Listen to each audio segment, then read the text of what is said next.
مارتین تو هم نشستی اینجا داری صحبت های ما رو گوش میدی؟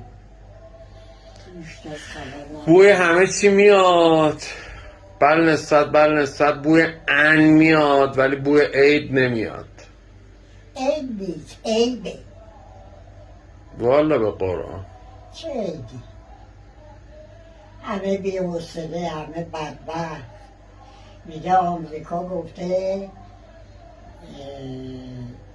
چیه یه چیزی اینا گرفتن که مثلا اگه آمریکا اذیت کنه اینا ول کنن. آمریکا گفته اونو رد کنی تو ایران نباشه تا من مملکتتون رو درست کنم، وگرنه از بدبختی میمیرین همه.